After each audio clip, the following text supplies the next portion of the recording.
which seemed to come from all over the country, as far as the imagination could grasp it through the gloom of the night.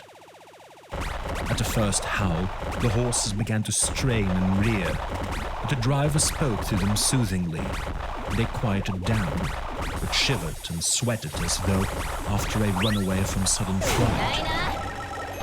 Then, far off in the distance, from the mountains on each side of us, began a louder and a sharper howling, that of wolves, which affected both the horses and myself in the same way, for I was minded to jump from the caleche and run, whilst they reared again and plunged madly, so that the driver had to use all his great strength to keep them from bolting.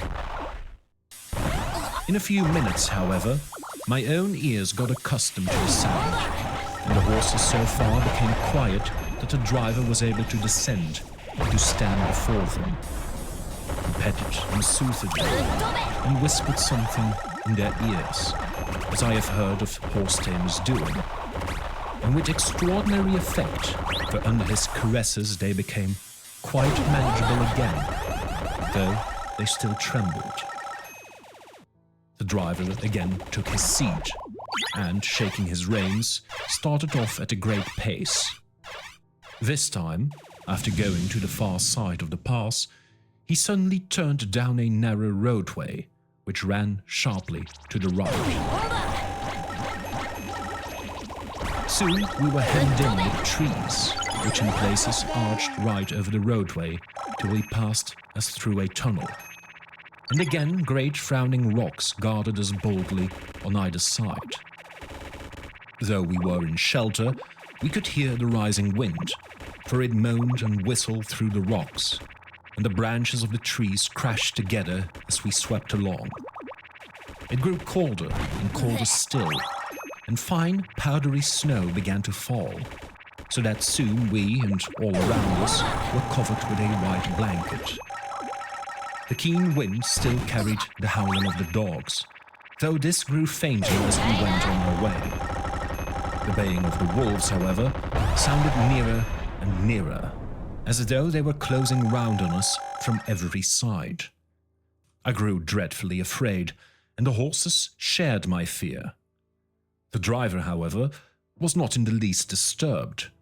He kept turning his head to left and right, but I could not see anything through the darkness. Suddenly, away on our left, I saw a faint, flickering blue flame. The driver saw it at the same moment. He at once checked the horses and, jumping to the ground, disappeared into the darkness. I didn't know what to do, the less as the howling of the wolves grew closer. But while I wondered, the driver suddenly appeared again, and without a word took his seat, and we resumed our journey. I think I must have fallen asleep and kept dreaming of the incident, for it seemed to be repeated endlessly. And now, looking back, it is like a sort of awful nightmare. Once the flame appeared so near the road that even in the darkness around us, I could watch the driver's motions. He went rapidly to where the blue flame arose. It must have been very faint, for it didn't seem to illumine the place around it at all, and, gathering a few stones, formed them into some device. Once there appeared a strange optical effect. When he stood between me and the flame, he did not obstruct it, for I could see its ghostly flicker all the same. This startled me, but as the effect was only momentary, I took it that my eyes deceived me, straining through the darkness. Then, for a time, there were no blue flames, and we sped onwards through the gloom, with the howling of the wolves around us, as though they were following in a moving circle. At last, there came a time when the driver went further afield than he had yet gone. During his absence, the horses began to tremble worse than ever, and to snort and scream with fright. I could not see any cause for it, for the howling of the wolves had ceased altogether. But just then, the moon, sailing through the black clouds, appeared behind the jagged crest of a beetling, pine-clad rock, and by its light, I saw around us a ring of wolves with white teeth and rolling red tongues, with long, sinewy limbs and shaggy hair. They were 100 times more terrible in the grim silence which held them than even when they howled. For myself, I felt a sort of paralysis of fear. It is only when a man feels himself face to face with such horrors that he can understand their true import. All at once, the wolves began to howl as though the moonlight had had some peculiar effect on them. The horses jumped out and reared and looked helplessly around with eyes that were rolling away painful to see. But a living ring of terror encompassed them on every side, and they had perforce to remain within it. I called to the coachman to come, for it seemed to me that our only chance was to try to break out through the ring and to aid his approach. I shouted and beat the side of the caleche, hoping by the noise to scare the wolves from that side, so as to give him a chance of reaching the trap. How he came there, I know not, but I heard his voice raised in a tone of imperious command, and looking towards the sound, saw him stand in the roadway. As he swept his long arms, as though brushing aside some impalpable obstacle, the wolves fell back and back further still. Just then, a heavy cloud passed across the face of the moon, so that we were again in darkness. When I could see again, the driver was climbing into the caleche, and the wolves had disappeared. This was all so strange and uncanny that a dreadful fear came upon me. I was afraid to speak or move. The time seemed interminable as we swept on our way, now in almost complete darkness, for the rolling clouds obscured the moon. We kept on ascending, with occasional periods of quick descent, but in the main always ascending. Suddenly, I became conscious of the fact that the driver was in the act of pulling up the horses in the courtyard of a vast, ruined castle, from whose tall black windows came no ray of light, and whose broken battlements showed a jagged line against the moonlit sky.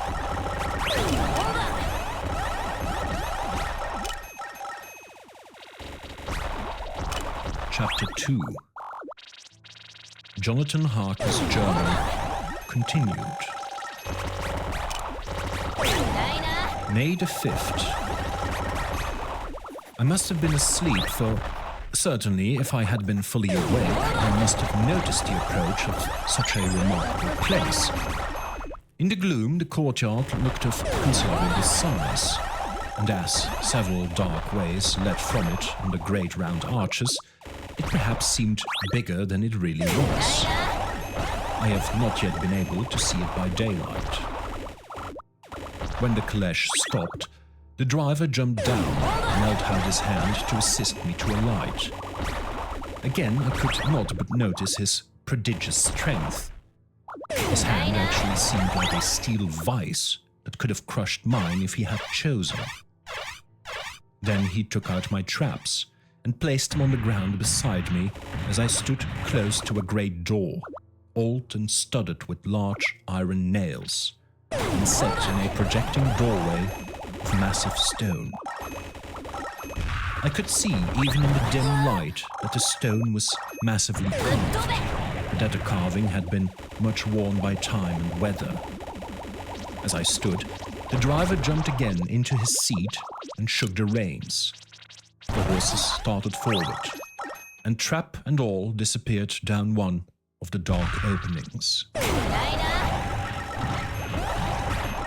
I stood in silence where I was, for I did not know what to do.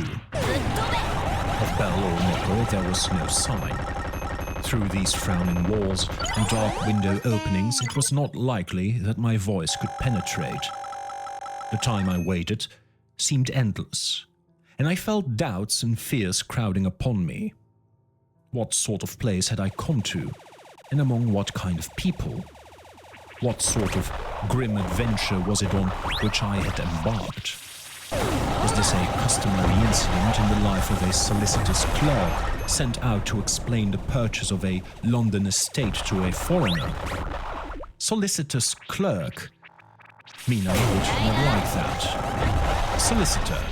For just before leaving London, I got word that my examination was successful, and I am now a full-blown solicitor. I began to rub my eyes and pinch myself to see if I were awake.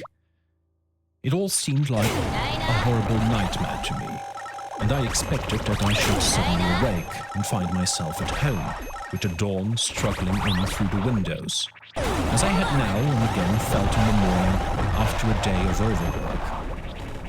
But my flesh answered the pinching test, and my eyes were not to be deceived. I was indeed awake and among the Carpathians. All I could do now was to be patient and to wait the coming of the morning.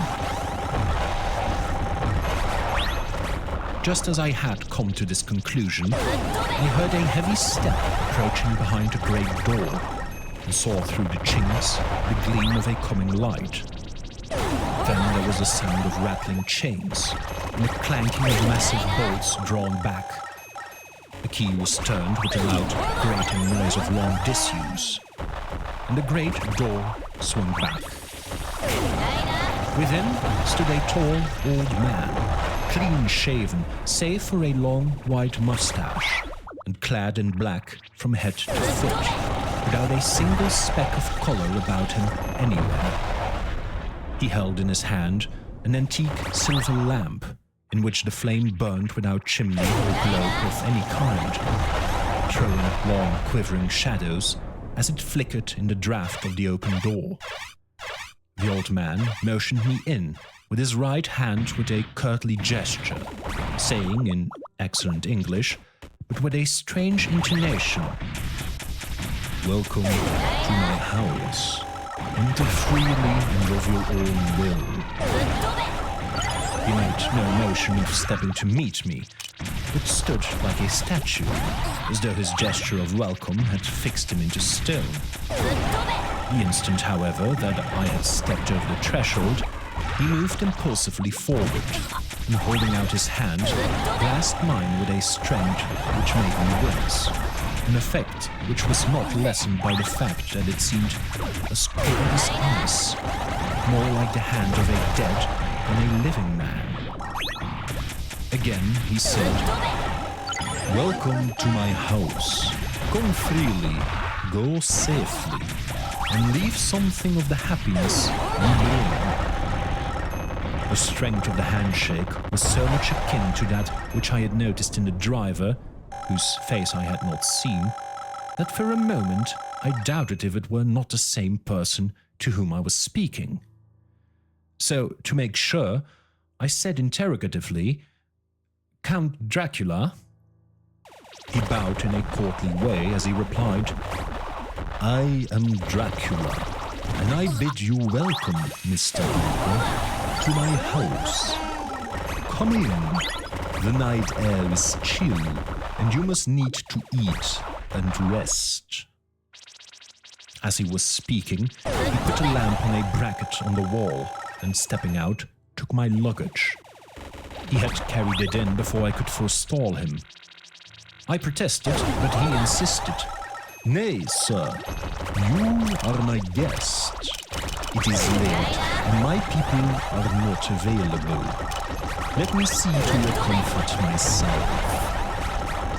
He insisted on carrying my traps along the passage, and then up a great winding stair, and along another great passage, in whose stone floor our steps ran heavily. At the end of this, he threw open a heavy door, and I rejoiced to see within a well-lit room in which a table was spread for supper, and on whose mighty hearth a great fire of logs, freshly replenished, flamed and flared.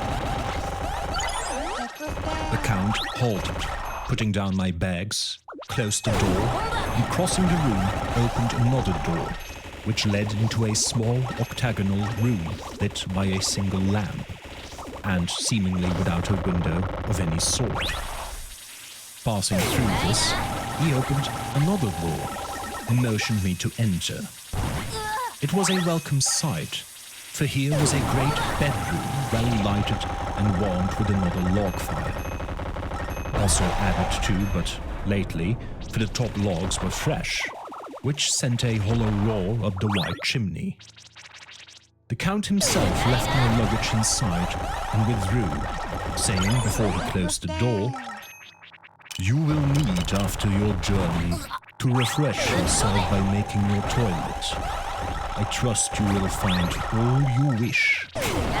When you are ready, come into the other room, where you will find your supper prepared." The light and warmth and the Count's courteous welcome seemed to have dissipated all my doubts and fears. Having then reached my normal state, I discovered that I was half famished with hunger. So, making a hasty toilet, I went into the other room. I found supper already laid out. My host, who stood on one side of the great fireplace, leaning against the stonework, made a graceful wave of his hand to the table and said, "I pray you, be seated and sup how you please. You will, I trust, excuse me that I do not join you, but I have dined already and I do not sup." I handed to him the sealed letter which Mr. Hawkins had entrusted to him. He opened it and read it gravely. Then, with a charming smile, he handed it to me to read. One passage of it, at least, gave me a thrill of pleasure.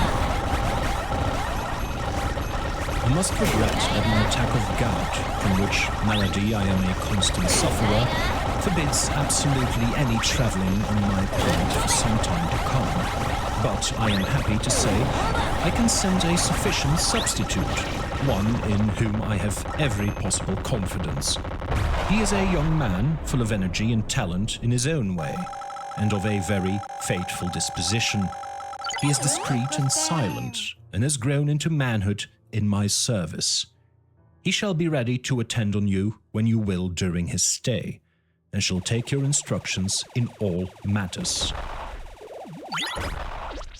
The Count himself came forward and took off the cover of a dish, and I fell to at once on an excellent roast chicken. This, with some cheese and a salad, and a bottle of Old Tokay, of which I had 2 glasses, was my supper. During the time I was eating it, the Count asked me many questions as to my journey, and I told him by degrees all I had experienced. By this time, I had finished my supper, and by my host's desire had drawn up a chair by the fire and began to smoke a cigar which he offered me, at the same time excusing himself that he did not smoke. I had now an opportunity of observing him, and found him of a very marked physiognomy. His face was a very strong, aquiline, with high bridge of the thin nose and peculiarly arched nostrils, with lofty domed forehead, and hair growing scantily round the temples but profusely elsewhere. His eyebrows were very massive, almost meeting over the nose, and with bushy hair that seemed to curl in its own profusion. The mouth, so far as I could see it under the heavy mustache, was fixed and rather cruel-looking, with peculiarly sharp white teeth. These protruded over the lips, whose remarkable ruddiness showed astonishing vitality in a man of his years. For the rest, his ears were pale, and at the tops extremely pointed. The chin was broad and strong, and the cheeks firm though thin. The general effect was one of extraordinary pallor. Hitherto I had noticed the backs of his hands as they lay on his knees in the firelight, and they had seemed rather white and fine. but seeing them now close to me, I could not but notice that they were rather coarse, broad with squat fingers. Strange to say, there were hairs in the center of the palm. The nails were long and fine and cut to a sharp point. As the Count leaned over me and his hands touched me, I could not repress a shudder. It may have been that his breath was rank, but a horrible feeling of nausea came over me, which, do what I would, I could not conceal. The Count, evidently noticing it, drew back, and with a grim sort of smile, which now showed more than he had yet done his protuberant teeth, sat himself down again on his side of the fireplace. We were both silent for a while, and as I looked towards the window, I saw the first dim streak of the coming dawn. There seemed a strange stillness over everything, but as I listened, I heard as if from down below in the valley the howling of many wolves. The Count's eyes gleamed, and he said, "Listen to them, the children of the night. What music they make." Seeing, I suppose, some expression in my face strange to him, he added, "Ah, sir, you dwellers in the city cannot enter into the feelings of the hunter." Then he rose and said, "But you must be tired.